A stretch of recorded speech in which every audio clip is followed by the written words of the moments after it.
क्या हम वाकई में वो इंसान हैं जो सोचते हैं कि हम हैं, या फिर हम सिर्फ एक सामाजिक प्रयोग का हिस्सा हैं जो हर दिन हर पल अपने वातावरण से शेप हो रहा है बिना हमें खुद पता चले? द सोशल एनिमल कोई आम किताब नहीं है। ये एक साइकोलॉजिकल जर्नी है जो इंसान की सबसे अनदेखी परतों को खोलती है। एलियट आरोनसन, एक प्रसिद्ध सोशल साइकोलॉजिस्ट, इस किताब में हमें दिखाते हैं कि हमारा हर व्यवहार, हर फैसला और हर इमोशन किसी गहरे सामाजिक प्रभाव से जुड़ा होता है। ये किताब बताती है कि इंसान कभी भी अकेला नहीं होता। वो चाहे फिजिकली अकेला हो, उसका माइंड हमेशा किसी न किसी सोशल संदर्भ में जी रहा होता है। हमारा व्यवहार रैंडमली नहीं होता। हम जिस तरह से सोचते हैं, बोलते हैं, हंसते हैं, रोते हैं, वो सब सोशल सिग्नल्स का हिस्सा है। हम दूसरों को देखकर बदलते हैं, दूसरों से इन्फ्लुएंस होते हैं और कभी कभी तो अपनी सोच को भी बेंड कर लेते हैं, बस ग्रुप में फिट होने के लिए। यही इंसान की असली पहचान है। एक सामाजिक प्राणी, एक ऐसा जानवर जिसे अकेले रहना नहीं आता। बचपन से ही हमें सिखाया जाता है कि सही क्या है, गलत क्या है, लेकिन क्या हम सच में ये सब खुद तय करते हैं, या हम वही दोहरा रहे हैं जो सोसाइटी हमसे चाहती है? आरोनसन कहते हैं कि इंसान का सबसे बड़ा डर रिजेक्शन नहीं है, बल्कि एक्सक्लूजन है, यानी समाज से बाहर कर दिए जाने का डर। और इसी डर की वजह से हम कन्फर्म करते हैं, भीड़ के साथ चलते हैं, भले ही भीड़ गलत दिशा में जा रही हो। कन्फॉर्मिटी यानी सामाजिक दबाव में आकर अपनी सोच बदल लेना। यह सोच की वह परत है जो बहुत सटल होती है। हमें लगता है कि हम अपना डिसीजन ले रहे हैं, लेकिन सच ये होता है कि हम बस मेजॉरिटी की नकल कर रहे होते हैं। आरोनसन ने आज के एक मशहूर एक्सपेरिमेंट का हवाला दिया, जिसमें पार्टिसिपेंट्स ने साफ तौर पर गलत जवाब दिए, सिर्फ इसलिए क्योंकि बाकी सब वही कह रहे थे। इंसान की सबसे बड़ी कमजोरी यहीं पर दिखती है, वो अकेला सही नहीं खड़ा हो सकता अगर भीड़ कुछ और कह रही हो।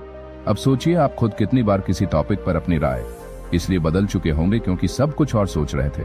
सोशल मीडिया पर ट्रेंड क्या चल रहा है, उस पर आप कैसे रिएक्ट करते हैं, यही है कन्फॉर्मिटी का असली चेहरा।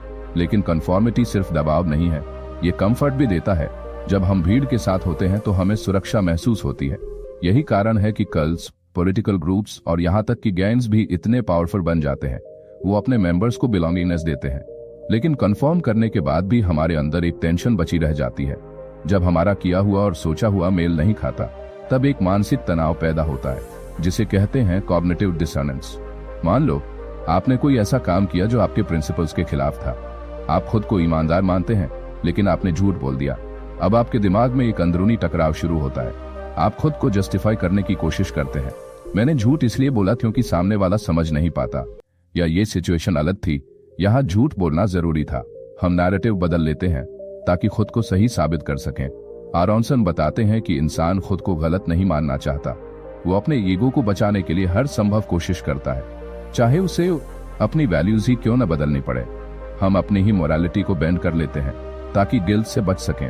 यही कारण है कि लोग गलत काम करने के बाद भी आराम से जी लेते हैं, क्योंकि उन्होंने अपने दिमाग में वो काम अब गलत की कैटेगरी से निकाल दिया होता है।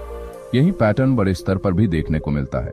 जब लीडर्स, डिक्टेटर्स या पॉलिटिशियंस अपने वायलेंट एक्शंस को रैशनलाइज करते हैं, वो कहते हैं कि देश के भले के लिए किया, लोगों की भलाई के लिए सैक्रिफाइस करना पड़ा आदि। ये सब कॉग्निटिव डिसोनेंस के डिफेंस मैकेनिज्म्स है।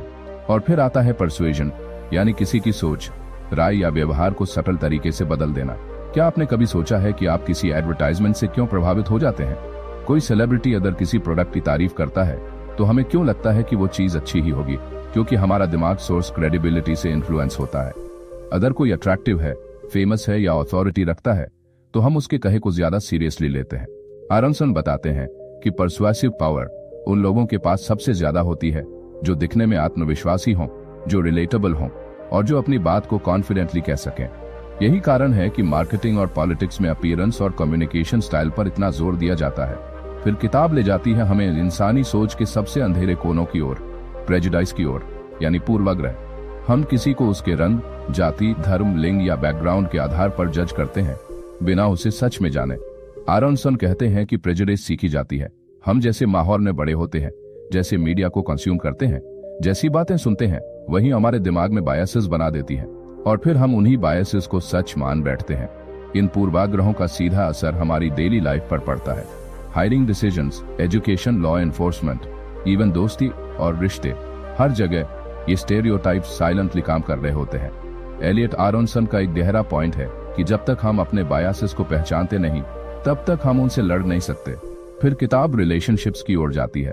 प्यार, दोस्ती, आकर्षण, ईर्ष्या, विश्वास, ये सब सिर्फ इमोशंस नहीं है, ये साइकोलॉजिकल पैटर्न्स है। आरोनसन बताते हैं कि हम उन्हीं लोगों की ओर आकर्षित होते हैं जो हमें वैलिडेट करते हैं, जो हमारी दुनिया को समझते हैं या जो हमारी किसी कमी को पूरा करते हैं। हम उन्हें पसंद करते हैं जो हमें पसंद करते हैं। पर यही रिश्ते टॉक्सिक भी हो सकते हैं जब उनमें पावर इम्बैलेंस होता है, जब एक इंसान डोमिनेट करता है और दूसरा सिर्फ एडजस्ट करता है। आरोनसन दिखाते हैं कि कैसे मैनिपुलेशन धीरे धीरे रिश्तों में घुसती है और विक्टिम को पता भी नहीं चलता। किताब का एक और हार्ड हिटिंग हिस्सा है वायलेंस और एग्रेशन पर चर्चा। आरोनसन पूछते हैं, क्या इंसान स्वाभाविक रूप से वायलेंट होता है? वो जवाब देते हैं, आंशिक रूप से हाँ, पर ज्यादातर हिंसा सिखाई जाती है। अगर बच्चे हिंसक वातावरण में बड़े होते हैं, अगर मीडिया हर जगह वायलेंस ग्लोरीफाई करता है, अगर रिवॉर्ड सिस्टम्स एग्रेशन को बढ़ावा देते हैं, तो इंसान धीरे धीरे यही मानने लगता है कि ताकत ही समाधान है। लेकिन अगर सिस्टम सही हो, एजुकेशन बैलेंस्ड हो और एम्पैथी सिखाई जाए, तो वायलेंस को बहुत हद तक कम किया जा सकता है। यही संदेश इस पूरी किताब का मूल है। इंसान को समझने के लिए हमें सरफेस लेवल से नीचे जाना होगा। हमें उसके समाज, उसके बचपन, उसके अनुभवों और उसके डर को समझना होगा। द सोशल एनिमल हमें यह नहीं सिखाती कि इंसान परफेक्ट है, ये दिखाती है कि इंसान फ्लॉड है, कॉन्ट्रडिक्शन से भरा हुआ है और कई बार खुद को भी नहीं समझता। पर यही इम्परफेक्शन उसकी सबसे बड़ी खूबी है। अगर आपको यह सफर पसंद आया हो तो हमारे चैनल द साइको वॉइस को जरूर सब्सक्राइब करें।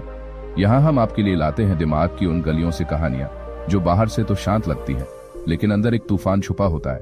हम मिलेंगे अगली किताब, एक और साइकोलॉजिकल सफर में। तब तक अपने दिमाग से प्यार करो, उसे समझो, उससे भागो मत। द साइको वॉइस अब चुप नहीं रहेगा।